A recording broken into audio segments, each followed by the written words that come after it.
So, Walter, let's get into the brass tacks. Let's talk strategy. Let's talk tactics in terms of actionable things that we can leave our audience with so that they can, start learning more and getting into this industry of federal government contracting. So, what's the first thing that an entrepreneur, let's say even a new entrepreneur, someone who doesn't even have a business yet, what is the first thing that they need to do, to really take advantage of this federal government contracting opportunity?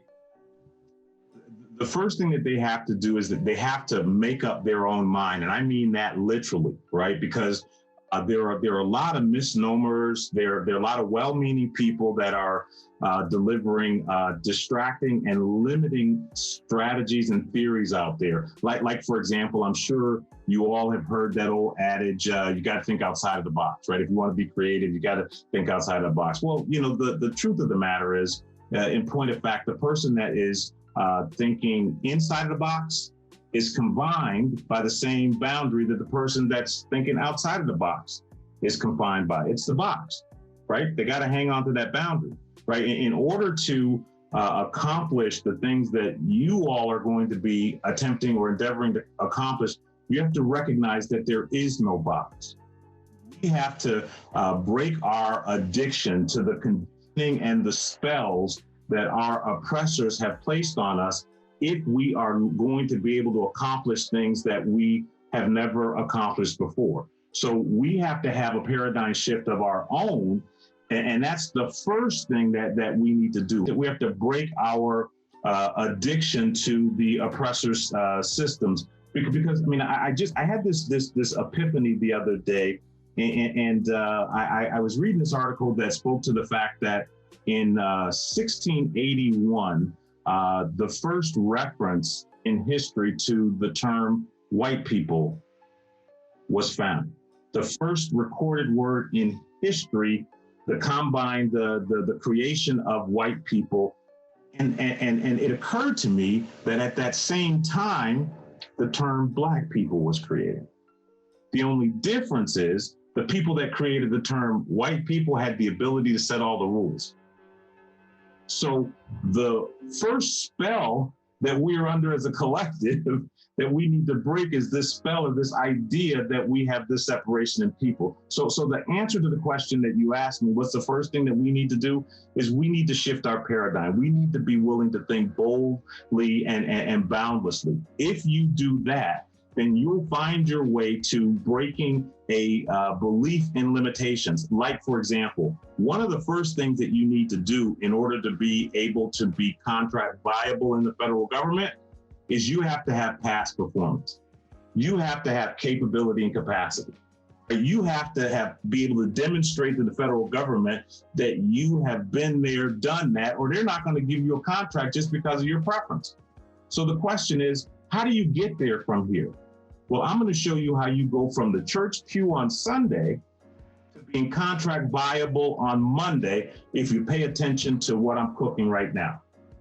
Utilizing the joint venturing business model, whereby you take your preference and you combine it with another organization that already has existing past performance and capability, and you create a new organization, a LLC, called a joint venture. What you do is you dynamically and instantly engineer a preference owning business. And I'm going to say that again because I know I went through it real fast. You take your preference. You are a minority woman-owned business sitting in the pew on Sunday.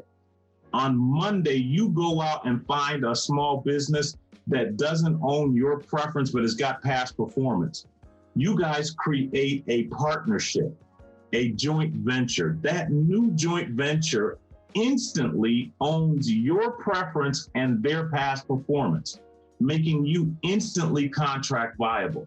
Now, the dynamics of that and the importance of that become clear to you when you understand how the federal contracting market works.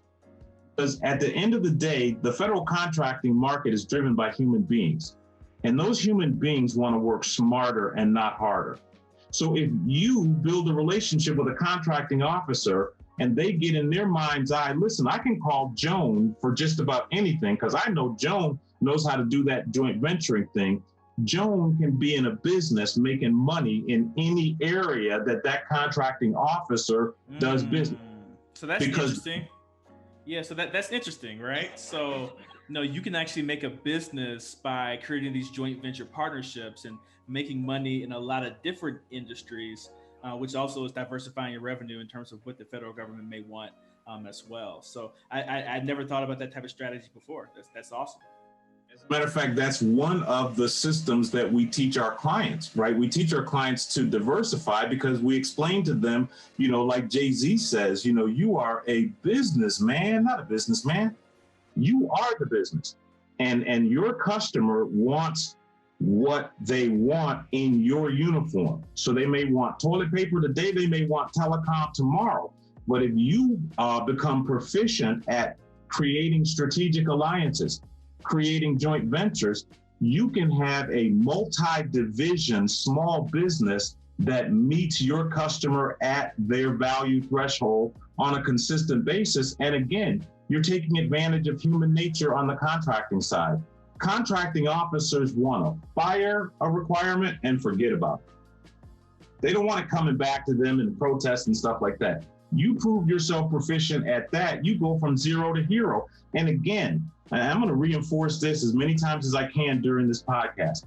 Folks, we're talking about the production of generational wealth that you already own the capability. You already own the core resource necessary to make it happen.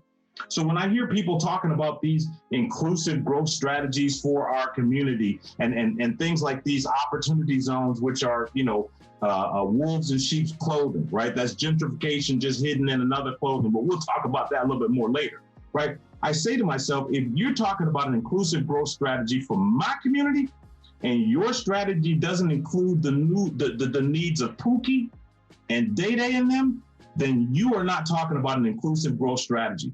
Now here, we're talking about an entrepreneurial strategy where people can create family limited partnerships, right? To take the entrepreneurial ingenuity of Pookie and Day Day them and focus it on some of these very viable, right, real economic opportunities. Heck, if it worked for Joe Kennedy, why can't it work for you?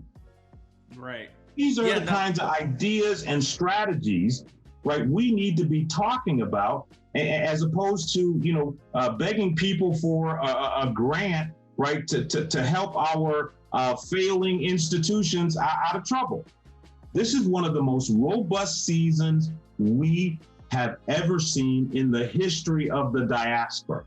And the diaspora I'm speaking of are the descendants of the continent that are other than in Africa. Given the event that's occurring with the African Union and that free trade zone, brothers and sisters over on the continent need us to get our business acumen together so that we can do import-export trade with them and create a rising tide. So those of you that are within the sound of my voice, and if you're thinking about getting into a product or a commodity area, whether it's healthcare, right, whether it's construction, whether it's telecommunication that puts you in a position to be of value to our brothers over there on the continent, I'm telling you about it. And I'm telling you how to get there from here. Government contracting is the springboard that you can use and not have to ask for permission. And oh, by the way, if we can get hold of our desired share, that $300 billion, we'll never have to ask anyone for reparations or what the heck happened to our 40 acres and a mule again.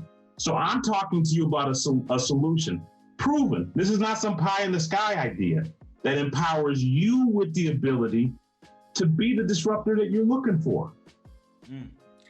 Yeah, no, I love it. All you need to do is have the tools. And I'm sorry, I get kind of on my high horse here. Hey, no, I love it, and I love you talking about the grand strategy as well in terms of how this, simple act of government contracting can have such a broader effect, not just on Black people within the United States, but Black people across the diaspora and on the continent as well. And I love how you're talking about that in terms of big picture thinking, because on this podcast with you, the reason I like talking to you is because you can talk both big picture and then also get down to the tactical details in terms of the questions that people have as well.